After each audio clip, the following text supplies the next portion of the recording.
उत्तर प्रदेश में परिवहन एवं संचार इस पर ये आधारित है आज का ये वीडियो। शुरुआत करते हैं। तो उत्तर प्रदेश में सर्वप्रथम राष्ट्रीयकृत परिवहन 15 मई 1947 से प्रारंभ होता है। सड़क परिवहन की बात करें तो उत्तर प्रदेश इस संदर्भ में दूसरे स्थान पर है देश में और पहले स्थान पर हमेशा महाराष्ट्र दिखेगा। इसके अलावा उत्तर प्रदेश से होकर जो गुजरने वाले जो राष्ट्रीय राजमार्गों की कुल संख्या है 88, ठीक है ना? कुल संख्या 88 राजमार्ग इंडिया से गुजरते हैं उत्तर प्रदेश से।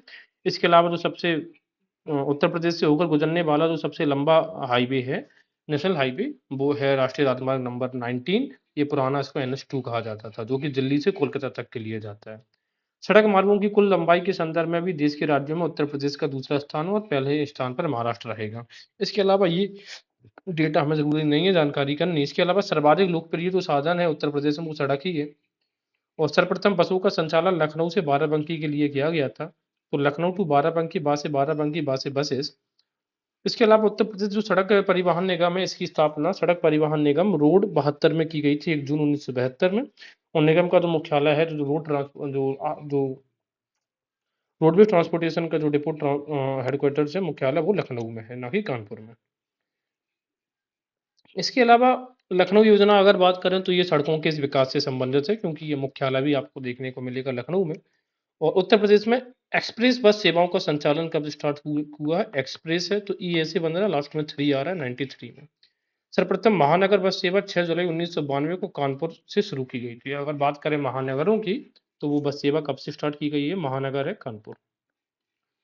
इसके बाद हम देख सकते हैं कि उत्तर प्रदेश में डिफेंस इंडस्ट्रियल कॉरिडोर बनाया जा रहा है। देखो, पूरे इंडिया में 2 कॉरिडोर्स हैं, एक है तमिलनाडु और दूसरा है यूपी। तो यूपी का जो इंडस्ट्रियल कॉरिडोर है, डिफेंस इंडस्ट्रियल कॉरिडोर, इसके जनरली 6 नोड्स हैं। वो ज़रा कौन-कौन से हैं? तो सबसे पहले वेस्ट पश्चिम उत्तर प्रदेश में अलीगढ़ और आगरा है। उसके बाद आप चले आएँगे झांसी, ठीक है ना? पश्चिम उत्तर प्रदेश से होते हुए झांसी आएँगे और झांसी से फिर आप चित्रकूट जाएँगे, चित्रकूट से 2 मध्य उत्तर प्रदेश, लखनऊ और कानपुर। तो देखिए, 2 पश्चिम उत्तर प्रदेश के अलीगढ़ और आगरा, 2 दक्षिण उत्तर प्रदेश के हैं झांसी और चित्रकूट, और 2 हैं मध्य उत्तर प्रदेश के लखनऊ और कानपुर। तो टोटल इस तरीके से 6 नोड्स हैं डिफेंस इंडस्ट्रियल कॉरिडोर में। अब हम बात करते हैं जरा दिल्ली मेरठ, सॉरी, जितने भी एक्सप्रेस वेज हैं उनकी जरा चर्चा जरा कर लेते हैं। तो देखिए, सबसे पहले हम इनकी लेंथ के हिसाब से चर्चा करते हैं। तो देखो, ये वाला सबसे पहले जो ऑरेंज बस्ती दिख रही है, ऑरेंज वाली लाइन, ये देखो यमुना एक्सप्रेस वे है, 165 किलोमीटर है। यमुना एक्सप्रेस वे आगरा पे आके खत्म होगा और आगरा से दूसरा एक्सप्रेस वे जाएगा एक लखनऊ तक, जिसको हम आगरा लखनऊ एक्सप्रेस वे कहते हैं। ये है 302 किलोमीटर लंबा। यहाँ पर आपको इसका किलोमीटर दिख रहा है, आगरा लखनऊ एक्सप्रेस वे। लखनऊ से लेकर फिर आगे हम जाएंगे कहाँ? गाजीपुर तक।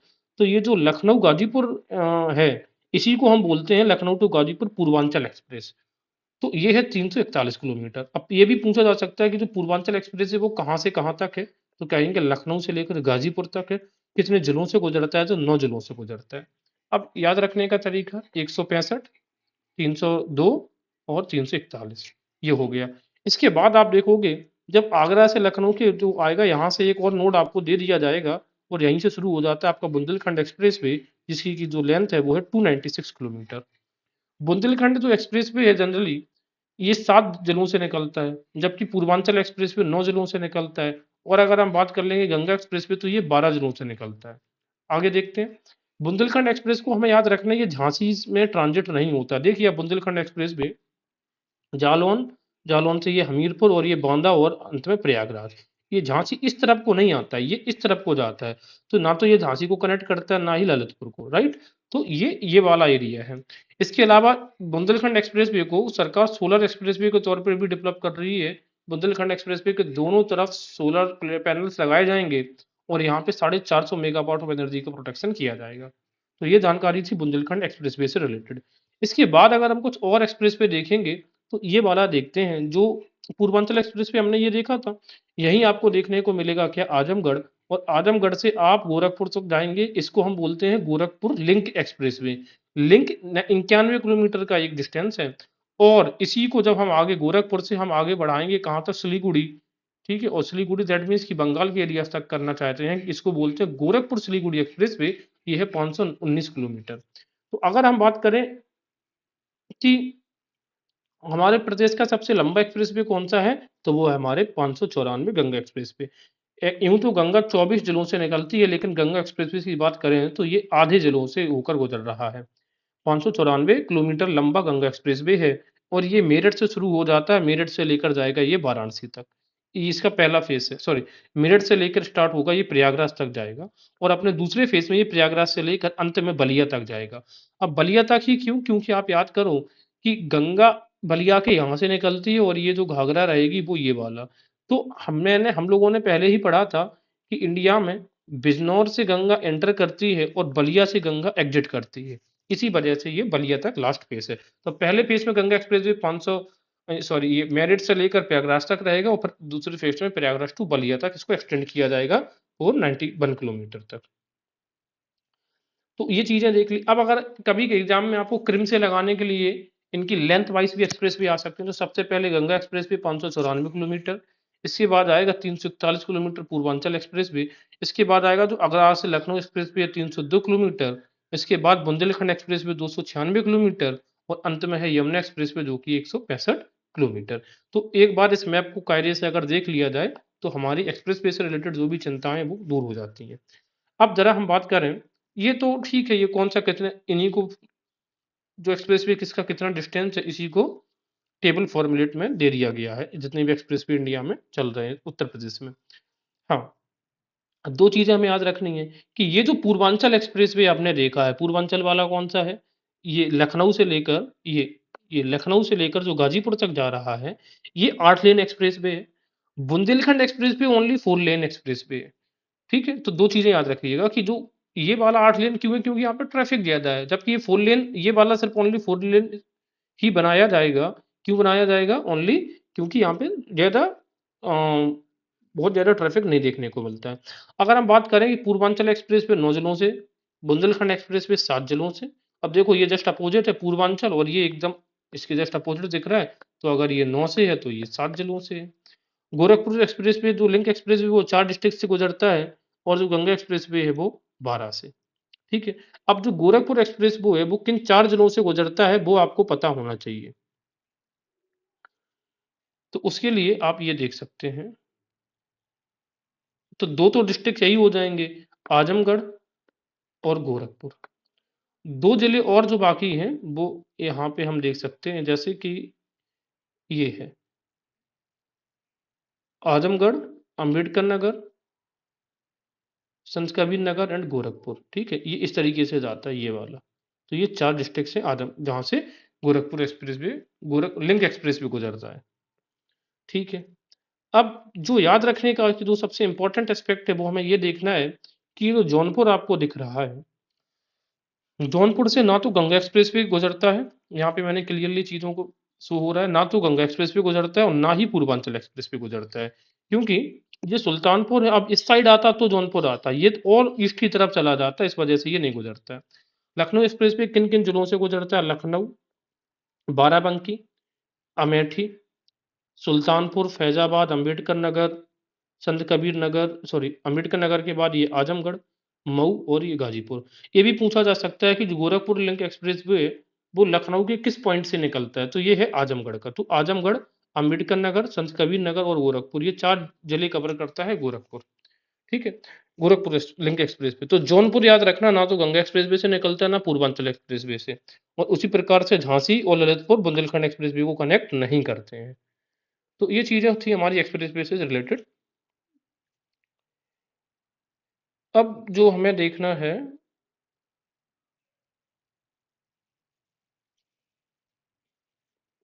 हाँ, थोड़ा ये जरा ट्रेन के जो इंडिया में जो जोन्स होते हैं, उत्तर प्रदेश में दो के मतलब हेडक्वार्टर्स हैं, जो के ऑफिसेस हैं।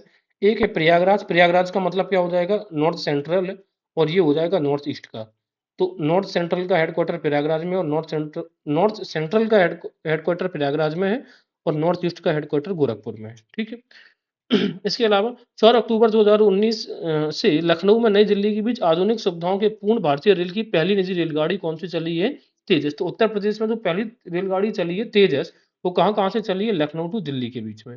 इसके अलावा मार्च 1859 में इलाहाबाद से कानपुर के बीच सबसे पहली रेलगाड़ी चलाई गई थी। तो पहली रेलगाड़ी इंडिया में तो चलाई गई थी 1853, मुंबई टू ठाणे, पुणे टू ठाणे। लेकिन यहाँ पे चली है 1859 में, ठीक है, 59 में, 6 साल बाद। कहाँ से? इलाहाबाद टू कानपुर। उत्तर पूर्वी रेलवे का मुख्यालय गोरखपुर बता दिया। उत्तर मध्य रेलवे का मुख्यालय प्रयागराज, ये भी क्लियर। हाँ, अब यहाँ पर जो केंद्रीय रेल विद्युतीकरण संगठन है कोर, इसका मुख्यालय आप देखोगे तो प्रयागराज में है, क्योंकि यहीं पर इसका उत्तर मध्य का सेंट्रल भी है। उत्तर प्रदेश में कुल कितने रेल विभाग संभाग आते हैं या प्रभाग आते हैं, तो हम बोलेंगे 9 रेल, ठीक है, 9 रेल, 9 रेलवे। इसके अलावा कह सकते हैं कि डीएलडब्ल्यू वाराणसी में है, जहाँ पर इंजन बनता है डीजल वाला, और लालगंज रायबरेली का जो एरिया, यहाँ पे सवारी वाले डिब्बे बनते हैं। इसके अलावा ये इंपॉर्टेंट है कि लालगंज सवारी वाले डिब्बे रायबरेली। भारत का सर्वाधिक जो लंबा रेलवे यार्ड स्थित है वो है पंडित दीनदयाल उपाध्याय जंक्शन मुगल सराय में। यहाँ एशिया का सबसे बड़ा विद्युत लोक शेड भी आपको देखने को मिलता है। विश्व का दूसरा सबसे लंबा रेलवे प्लेटफॉर्म जो है वो है हुबली के बाद गोरखपुर में। सबसे पहला कौन सा है? हुबली। अब हुबली हो गया, पहले गोरखपुर था, ठीक है। तो जब वो पूछे सबसे लंबा रेलवे यार्ड, तो रेलवे यार्ड है दीनदयाल उपाध्याय। और जब होगा सबसे लंबा रेलवे सेकंड सबसे लंबा प्लेटफॉर्म, तो वो है गोरखपुर। इससे पहले था हुबली, सॉरी अभी हुबली है, पहले था गोरखपुर। तो गोरखपुर अब दूसरे नंबर पे आ गया है, हुबली कर्नाटक का ये फर्स्ट नंबर पे है। अगर हम जल परिवहन की बात करें, तो हम यहाँ पर राष्ट्रीय राजमार्ग जो संख्या है वो सब जरा देखते हैं। तो सबसे पहला जो नेशनल वाटरवे फर्स्ट है, ये आपका गंगा है। गंगा हल्दिया टू इलाहाबाद। हल्दिया आपको लोकेशन ये देखिएगी ये, ठीक है, कहाँ से दिख रही है? हल्दिया, क्लियर तो इतना ज़्यादा नहीं दिख पा रहा है। हल्दिया से लेकर इलाहाबाद तक का जो रूट है ये है लगभग 1620 किलोमीटर। इसी को हम नेशनल वाटरवे 1 कहते हैं। इसके बाद हम बात करते हैं कि नेशनल वाटरवे 2, 2 2 आता था जहाँ ब्रह्मपुत्र, ए बी में 2 आता है। तो ये आपको धुबरी से सादिया तक मिलेगा, ठीक है, धुबरी टू सादिया। और ये लगभग 891 किलोमीटर या 890 किलोमीटर असम, वेस्ट बंगाल, अरुणाचल प्रदेश और मेघालय को कनेक्ट करते हुए ये जाता है। इसके अलावा आप देखोगे नेशनल वाटरवे नंबर 3 एकदम यहाँ पे लास्ट में। जैसे ये बताओ, केरला में के ऐसे बनता है, 3 ऐसे बनता है, तो 3 केरल में है। तो ये जो है केरल के कोल्लम से कोट्टापुरम तक ये कनेक्ट करता है। ये नेशनल वाटरवे नंबर 3 है। और इसी, और जो जो कोट्टापुरम है ना, यहीं पर है उद्योग मंडल कैनाल, ठीक है ना। उद्योग मंडल कैनाल कहाँ पर है? कोट्टापुरम में। तो अब ये भी पूछा जा सकता है कि नेशनल वाटरवे 3 जो है वो किस कैनाल को कनेक्ट करता है? कोल्लम टू उद्योग मंडल कैनाल तक, ठीक है। 4 अगर आ जाओ तो 3 के जस्ट अपोजिट देखने को मिलेगा 4। तो 4 है वो गोदावरी कृष्णा कैनाल्स को जोड़ता है, काकीनाडा पौंडुचेरी, पौंडीचेरी से लेकर यहाँ पर आप देखोगे काकीनाडा तक। वहीं पर काकीनाडा कैनाल और एलूरी कैनाल, इन दो वाटरवेज के थ्रू ट्रांसपोर्ट का माध्यम डेवलप करती हैं। कौन कौन सी कैनाल? काकीनाडा कैनाल और एलूरू कैनाल। 4 हो गया। अब हम बात करते हैं 5। 5 है आपका ये उड़ीसा के रीजन में। ब्रह्मपुत्र जो डेल्टा है कैनाल से, सॉरी ब्राह्मणी डेल्टा जो है, तो नेशनल वाटर वे 5 आपको ब्राह्मणी वाटर पे दिखेगा। और ये लगभग 588 किलोमीटर है। और नेशनल वाटर वे जो 6 है वो बराक रिवर पर है। और आपको एग्जाम में ओनली नेशनल वाटर वे एक तरफ लिख के दिया जा सकता है और दूसरी तरफ रिवर्स के नाम लिख के दिए जा सकते हैं। तो एक बार इन वाटरवेज को फिर से रिवाइज कर लेते हैं। सबसे पहले नेशनल वाटरवे है गंगा, जो कि सबसे बड़ा है 1620 किलोमीटर। और अगर हम बात करें तो सबसे छोटा होगा वो होगा आपका बराक रिवर का, जो सबसे लास्ट का है, नेशनल वाटरवे नंबर 6। दूसरा हमें पता है बी से ब्रह्मपुत्र का। सी कहाँ पे आएगा, यानी कि तीसरा कहाँ पे? जहाँ पे के ऐसे बनेगा तो केरला में। इसके जस्ट अपोजिट में देखेंगे 4, ये काकीनाडा वाला, गोदावरी वाला। और जो 5 आएगा वो हमें कहाँ पे देखने को मिलेगा? 5 ब्राह्मणी रिवर और 6 हमें देखने को मिलेगा बराक रिवर पर। तो ये चीजें हमने क्लियर कर ली है जलमार्ग के लिए। इसके अलावा वायु परिवहन की बात करें तो सिविल एविएशन जो ट्रेनिंग सेंटर है ये बमरोली है, कहाँ? प्रयागराज में।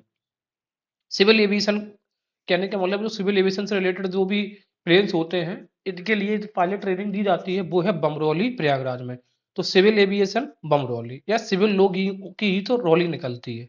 इसके अलावा उत्तर प्रदेश के का जो गोरखपुर है, इसमें सामरिक महत्व का यानी स्ट्रेटेजिक इंपॉर्टेंस का हवाई अड्डा वायुसेना का बना है। और ये ऐसा क्यों है? क्योंकि इसकी लोकेशन की वजह से ऐसा है। क्यों? आप ये देखो जरा, गोरखपुर की लोकेशन कहाँ पे दिख रही है? ये वाला, ये ईस्टर्न से कनेक्ट करने वाले, इस वजह से यहाँ पे स्ट्रेटेजिक लोकेशन का एयरफोर्स का बंदरगाह, सॉरी एयरफोर्स का जो बेस है वो आपको यहाँ पर दिखेगा।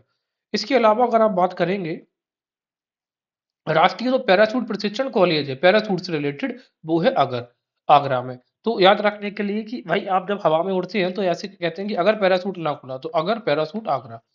इसके अलावा सूचना संचार की बात करें टेलीकम्युनिकेशन की, तो जो पिन कोड प्रणाली है वो 72 में लागू हुई थी, 1972 में पिन कोड प्रणाली। और सर्वप्रथम जो डाक हवाई डाक सेवा है वो 18 फरवरी 1911 को स्टार्ट हुई है, इलाहाबाद के कहाँ, प्रयागराज में से नैनी के मध्य प्रारंभ हुई थी। ठीक है, प्रयागराज टू नैनी पहली हवाई डाक सेवा। भारत में टेलीग्राफ सेवा का अगर प्रारंभ की बात करें तो आगरा से कोलकाता के बीच में हुई थी टेलीग्राफ। इसके अलावा उत्तर प्रदेश में राज्य सूचना केंद्र कहाँ पर बना हुआ, लखनऊ में। तो ये चीजें हमें याद रखनी है। तो टेलीग्राफ सेवा का याद रखिए कि टेलीग्राफ, अब देखो आगरा 1854 में ये टेलीग्राफ सेवा स्टार्ट हुई, इसका एक कारण है। उस समय आगरा भी एक प्रेसिडेंसी बन गई थी और कोलकाता भी एक प्रेसिडेंसी बन गई थी, तो दो ब्रिटिशर्स की प्रेसिडेंसी के बीच में उन्होंने टेलीग्राफ सेवा स्टार्ट करी थी। और यही बड़ा बड़ा कारण है कि 1857 के रिवोल्ट में टेलीग्राफ ने ही अंग्रेजों को जितवाया था, ये अ, ऐसा हिस्टोरियंस का मानना है। इसके अलावा हम जरा हवाई अड्डों की जरा बात कर सकते हैं। तो जरा देखिए, उत्तर प्रदेश में 5 इंटरनेशनल हवाई अड्डे और 16 नेशनल। तो 16 और 5 कितने होगा, 21। इसमें से कुछ निर्माणाधीन भी है। देख लेते हैं सबसे पहले, चौधरी चरण सिंह अंतरराष्ट्रीय हवाई अड्डा कहाँ पे देखने को मिलेगा, लखनऊ। इसी को अमौसी हवाई अड्डा भी कहते हैं। अब देखो चौधरी चरण सिंह का लखनऊ से कैसे संबंध है कि चौधरी जी का जो लक था वो बहुत अच्छा था। लाल बहादुर शास्त्री, इनका जन्म हुआ है वाराणसी में, उसी एरिया में, बलिया में आसपास। तो ये वाराणसी में है, इसी को बाबतपुर हवाई अड्डा भी बोलते हैं। कुशीनगर हवाई अंतरराष्ट्रीय हवाई अड्डा है, ये भी कुशीनगर में है। तो देखो, अंतरराष्ट्रीय हवाई अड्डा लखनऊ में है, वाराणसी में, कुशीनगर में भी है। नोएडा इंटरनेशनल एयरपोर्ट जिसको जेवर गौतम बुद्ध नगर में बन रहा है, ये भी इंटरनेशनल एयरपोर्ट है। इसके अलावा अयोध्या फैजाबाद में निर्माणाधीन कौन सा है, मर्यादा पुरुषोत्तम श्री राम अंतरराष्ट्रीय हवाई अड्डा, अयोध्या में। बमरौली अभी बताया था, बमरौली में क्या होता है, सिविल एविएशन का जो सेंटर है वो बमरौली में है, प्रयागराज।